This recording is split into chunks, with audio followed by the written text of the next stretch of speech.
Thank you, everybody, for coming to the Aaron Torres Podcast YouTube page. If you could do me a quick favor, see that little subscribe button at the bottom of your screen? Go ahead, click that subscribe button. Really does help our channel grow, our audience grow, and I really do appreciate it more than you know. So click that subscribe button. Appreciate your support. Now, here's the video that you came here for. Going into the next round. Let's keep it going. And again, we're jumping around. I could go to the early game, this, that. Man, oh man, oh man. I got to be honest. I want to talk about Notre Dame and Georgia, Sugar Bowl, final game, Wednesday night, New Year's night. By the way, I'm actually on Fox Sports Radio hosting from 10 p.m. Eastern to 2 a.m. Eastern. So we'll be on during and after this game. So if you're sitting around on New Year's night and you want post-game coverage of this game, make sure to tune into Fox Sports Radio because we're going to have so much fun, me and Jason Martin, talking about it. But let's get into this game because it is going to be a doozy. Georgia facing Notre Dame, as I just said, in the Sugar Bowl in New Orleans. Georgia, a 1.5-point favorite as of Sunday night when we're recording. The over-under set at 45.5. When we look at these two teams, listen, we could start with either side. We've talked so much Georgia on this show. Let's talk a little bit about Notre Dame because one thing I respect, Marcus Freeman, young guy, but he's confident in who he is, what his program is about. And the one thing about Notre Dame, I'm not going to sit here and lie and say they played the toughest schedule of anybody in college football. Certainly not tougher than Georgia because Georgia played everybody. We got to give Georgia credit where it's due. But Notre Dame was the same team every single week, very consistent after that Northern Illinois loss. Not too many highs, not too many lows. And yes, they didn't play the best competition, but they destroyed everybody that they basically played following that loss to Northern Illinois. When you look at Notre Dame, it's pretty straightforward. They want to run the ball and they want to play defense, okay? And it's so funny because it's not only that they want to run the ball, they don't even attempt to pass the ball. Went back and looked it up just out of curiosity. They are 91st nationally out of 130 or so teams in pass attempts. And that's a little bit misleading because they've played one more game than a lot of teams that have not played that 13th game. So 91st in pass attempts. As far as rushing is concerned, how about this? Top 15 nationally in rush offense, total rush offense. But then also tied for number 2 with most rushing touchdowns. Tied for number 3, actually, with most rushing touchdowns. And then over 6 yards per carry, which is third most in college football. And again, I know they didn't play the same schedule as Georgia or whoever picked the tough schedules on whatever. We can't dismiss the fact that they ran the ball up everybody's, down everybody's throat. And that Riley Leonard, there just hasn't been a ton that has been put on his plate. Thought this was interesting. Riley Leonard still, 13 games into his Notre Dame career, has not thrown for more than 250 yards in any game as the Notre Dame quarterback. Worth noting, he has 2 games of over 100 rushing yards, so they're not afraid to let him make plays with his feet, not asked to make a ton of plays with his arm. And then on the defensive side of the football, what's interesting about Notre Dame, very talented group. Again, a lot of strength, especially in the secondary. We've talked about this a lot, but the number 4 pass defense in college football, 18 interceptions, that's third in the country. The total defense is really good as well. Top 10 total defense in college football. Is worth noting from the Notre Dame perspective, by the way, Riley Mills, arguably their best front 7 player, is hurt, out for the year, will not play in this game. Georgia. Couple things on Georgia. First of all, credit. They're here at 11-2 as the SEC champ. And the one thing, you go back to what Kirby Smart said as he was accepting that SEC championship trophy, you can't say Georgia wasn't tested throughout this season. I mean, the schedule for Georgia was flat out insane. Okay, think about the teams that they played, where they played them. We know about Alabama on the road, Ole Miss on the road, Texas on the road, Texas on a neutral, Clemson on a neutral, Florida on a neutral. Who else? Georgia Tech at home was not easy. Tennessee at home was obviously a playoff team. And so it's funny because we've spent so much time arguing about these teams that played nobody. Indiana, SMU, Texas, who's only two games against ranked teams. They lost in the regular season. That's, of course, the 2 games to Georgia. Well, guess what? Georgia played just about everybody.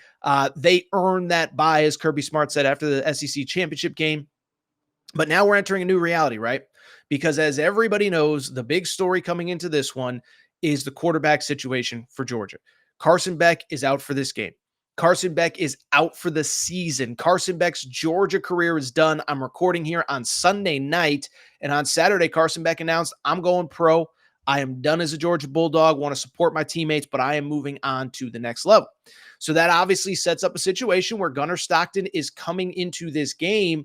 Let me say this about Gunnar Stockton. None of us know. I'm not pretending I do. But I'm not quite as worried about Gunnar Stockton as seemingly a lot of other people are.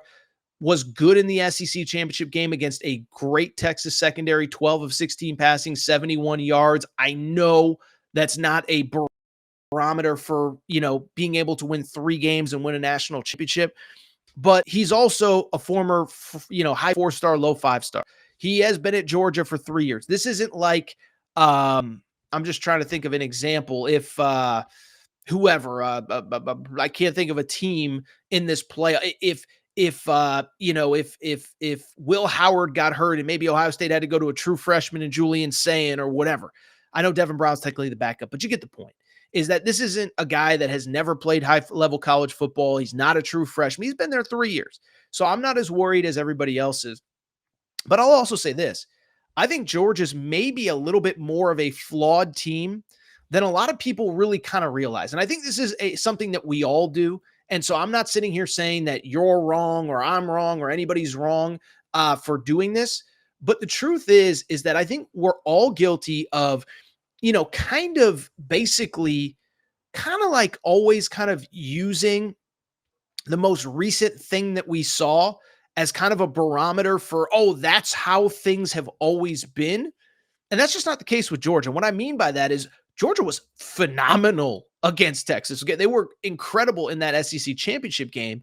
But first off, remember, Texas was up 6-3 at the half. Remember, we were all sitting there saying, man, Texas should be up way more than they are. But also, if you go back to Georgia throughout the year, let's call a spade a spade. They were not great running the football. 100th in the country in rushing offense. And that's, by the way, after a Texas game where they ran the ball pretty well.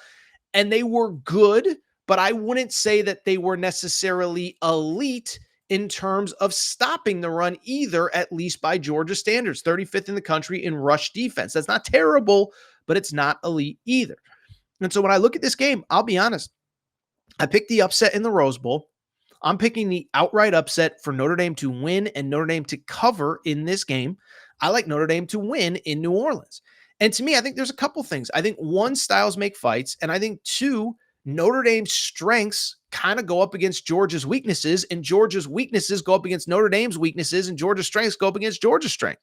Let's just think about this. Let's put aside the logos and this and that. First of all, I'll say, I understand there's kind of a sentiment of Notre Dame doesn't win these big games against the SEC.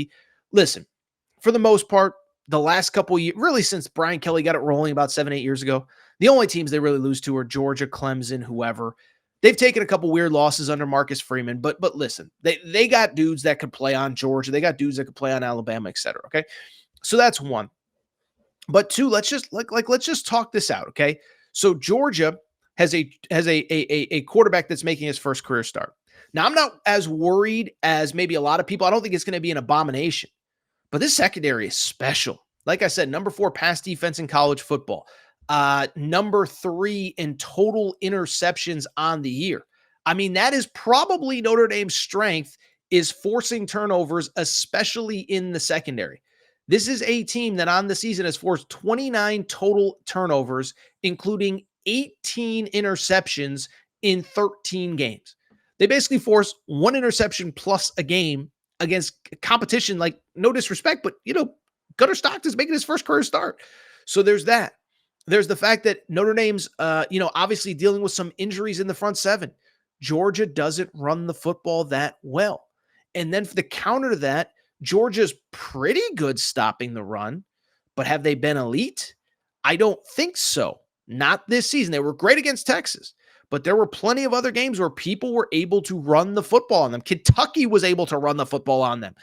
And so I go through this game, and the more I look at it, the more that I think that the matchups really favor Notre Dame. Veteran quarterback for Notre Dame. He hasn't been great, but he's been good enough.